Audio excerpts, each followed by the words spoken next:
ซ้ายก็ต้องคนก็ต้องสอดคล้องกันนะคดี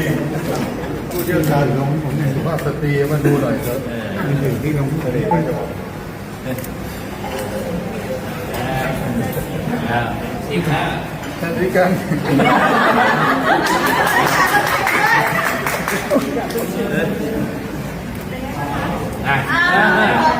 ยังไม่ดู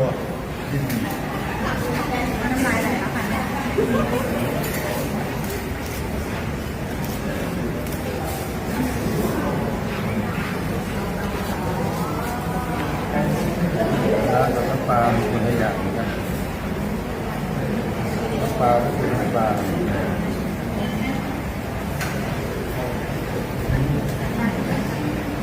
พอแล้ว